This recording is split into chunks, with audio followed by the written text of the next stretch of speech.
Welcome to the East Coast Conference Connection. Steve Balson here for the East Coast Conference, and today we have a very special guest. The Commissioner of the ECC, Bob Dranoff, joins us. Bob, thanks for coming in today. Great to be with you, Steve.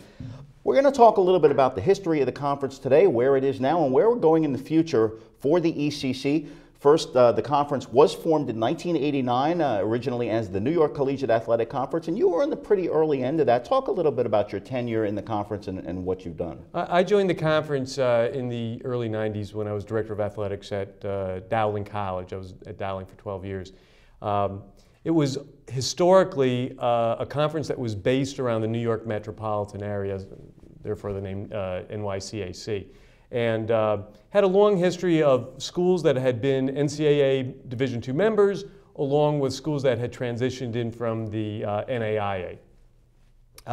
It grew in numbers back and forth over the years, from schools deciding to move into other conferences in the Northeast area, and schools that started joining us from outside the metropolitan areas, such as College of St. Rose from Albany, Philadelphia University out of the Philly area. And so it was a conference that over the years has been in somewhat of a state of transition, and it continues to be. With three conferences in the region in Division II, between the Northeast 10 Conference, the CACC, and now the East Coast Conference, which underwent a name change a few seasons ago, what are some of the challenges in terms of membership, filling out the conference with suitable members? What are you looking for when the conference is adding new schools to participate? That's a great question. I think for a long time, again, this is a conference that's gone from a high of 13 or 14 members to, when I joined the conference back as commissioner 5 years ago, we had been reduced to 8 members, which is small. I think that our presidents have looked at an optimal number for membership at about 12. And so as schools transitioned from the ECC into, we had members such as Adelphi University, College of St. Rose, and New Haven University move into the Northeast 10, feeling that it was a better fit for them. And a couple of schools had left us to go over to the CACC. I think our presidents really took a good look at what made sense for our conference.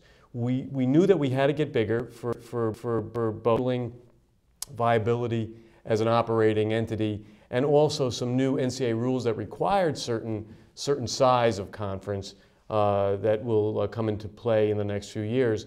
And so between the necessity of growing as a conference and then also trying to attract members that were like our current membership, we were able to then make decisions about expanding. So 12 would be probably the optimal number. By next year, we'll be at 11 members, and so we have grown with the addition of a few new schools that really ended up changing the footprint of the ECC. And we'll talk about some of those schools in a moment, but first, when we look at the existing schools in the region, and there's a body to choose from, fans who are familiar with college sports in general, even at the Division I level, know there's a lot of jockeying back and forth, a lot of transition schools, whether for proximity's sake or regionalization, whatever the case may be, move around a lot. Is there often discussion, maybe behind the scenes a little bit, for schools that may be looking for a different fit, who have approached the ECC, or clearly when schools are looking to leave the conference as well? How much of that goes on over the course of the years? I would say it doesn't go on a lot. I think that schools do make decisions based on what makes sense for them. For example, we only have one football playing institution in our conference, LIU Post. And they have, up until this year, been part of the Pennsylvania Conference as an associate member. They're going to move into the Northeast 10 as an associate member this coming year. But schools have chosen, such as University of New Haven, feeling that the Northeast 10 was a better fit because they do have a lot of football playing schools. So that decision is made.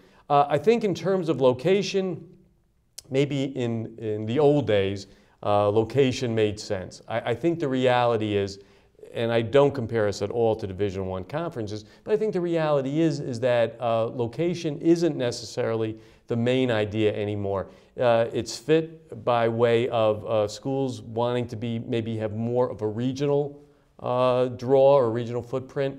other than or over the idea that they want to have more proximity to other members. So I think decisions are made because of where they'll be competitive, what their philosophies are, and maybe where traditional rivalries have been. And that's a great way to transition into where the conference is going now, both in the recent past and in the near future. First of all, adding a formidable program such as the University of District of Columbia. Talk a little bit about UDC and who the conference is going to expect to see in over the next couple of seasons. You know, the UDC situation was one that when I was brought in, one of the main things that the presidents asked me about was expansion.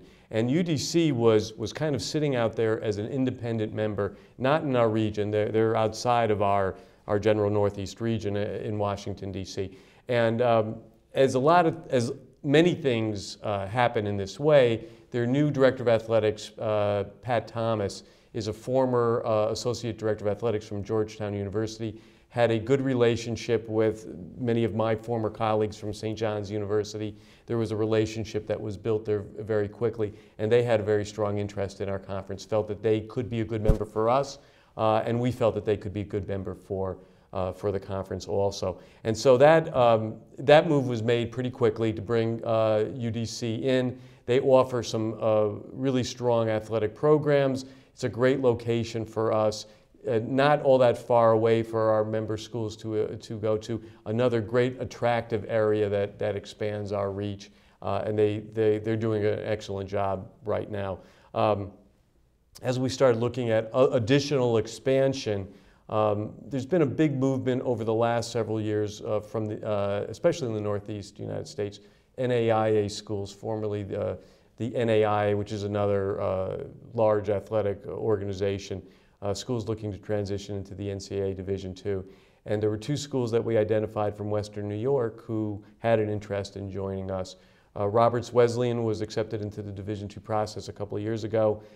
They're finishing their second year in the process. Next year will be their third, and after that, if all goes well, they'll join us as a full NCAA Division II member. They're located in Rochester, New York. An outstanding athletic program.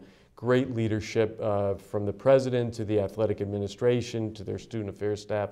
Had some great visits with them, and they've already been a good addition. Had success already in the fall in the cross country and in volleyball. The other school that we identified that was transitioning from the NAIA, which was a year behind Roberts Wesleyan, is Damon College out of Buffalo.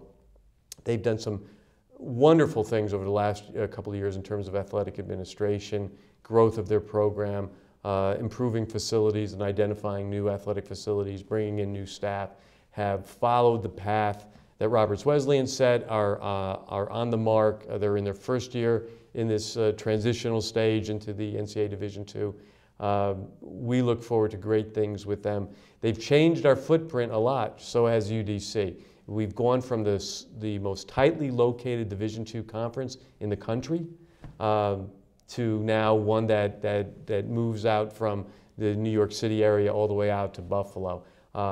But I think our schools and our presidents knew that expansion was important, and getting ourselves into two big areas in the Northeast United States was important for them. And one final question along that line is, in terms of where the conference will be in the next year or two with these new schools coming in, what is in the future? Are there other schools being identified? Is it a constant process, or is the conference going to feel pretty comfortable with where it is once Roberts and Damon come in? I think it's a constant process in that we're always looking to see if there's qualified members that would make sense for this conference. As we do move towards 12 would be a great number, we think. I've said it a couple times, but 12 seems to be the magic number for us.